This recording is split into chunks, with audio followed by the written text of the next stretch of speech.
Et salut tout le monde, j'espère que vous allez bien. Alors aujourd'hui, on se retrouve chez mes fourmis pot de miel, mes Myrmecocystus mendax.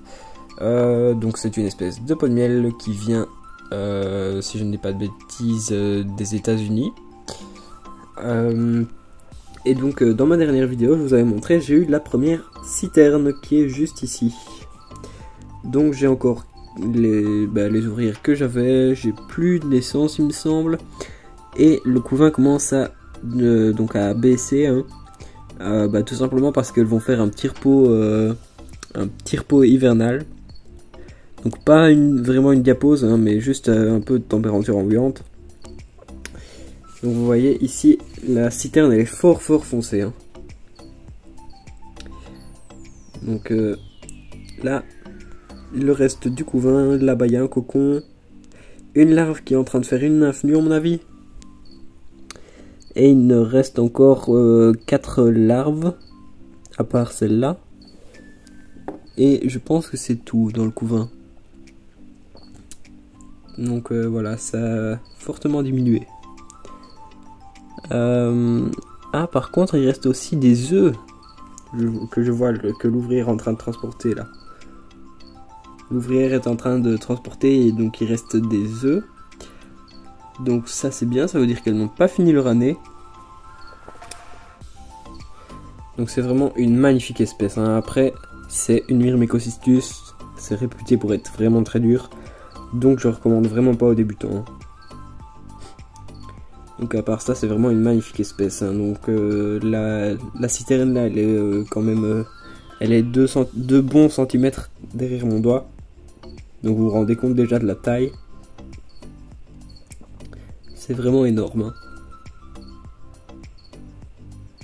Donc ici j'espère que j'aurai bientôt la prochaine citerne. Donc je verrai bien. Normalement ça ne devrait pas tarder je pense. Donc je les nourris ici dans leur petite aire de chasse.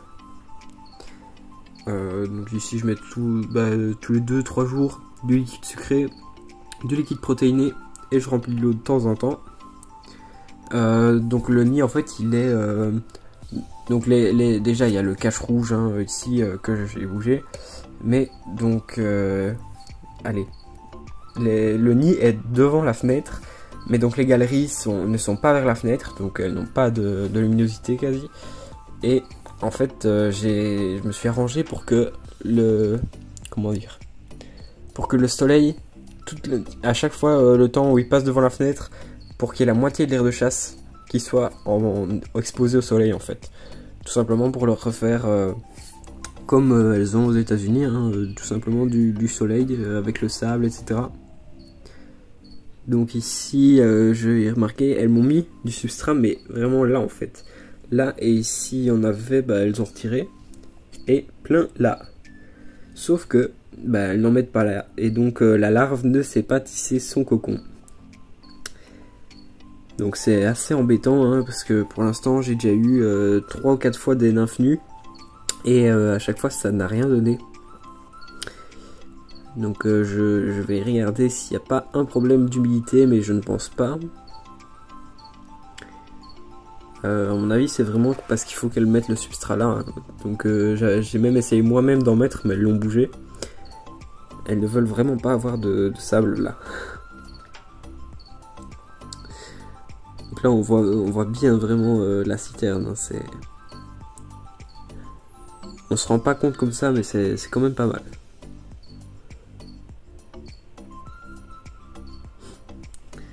Voilà, donc chez cette espèce là j'ai pas grand chose de plus à dire, hein. Donc celle-ci à mon avis vous les verrez peut-être une fois pendant leur repos hivernal, mais sinon je pense que vous ne les verrez plus avant un petit moment. Donc elles sont vraiment magnifiques, hein. Donc là dans ce nid je les avais déménagés, j'ai fermé la salle ici en dessous, donc elles n'ont que ça comme accès. Et elles mettent tout là, et comme ça elles peuvent sortir et puis revenir. Donc ce nid a l'air de leur convenir, j'ai l'impression, hein. Parce que elles ont l'air beaucoup moins stressées que dans leur petit nid en fait. Dans le petit nid que j'avais au début, les ouvrières couraient vraiment tout le temps partout, etc. Là, elles sont plus calmes. J'ai vraiment l'impression qu'elles sont beaucoup plus calmes. Donc c'est peut-être moi hein, après, mais franchement, à chaque fois quand je les regardais, même sans faire vibrer, sans toucher au nid, elles étaient tout le temps speed. Maintenant, elles commencent à se calmer. Là. Donc ici, si je ne dis pas de bêtises, je pense que je dois être à 7 ou 8 ouvrières.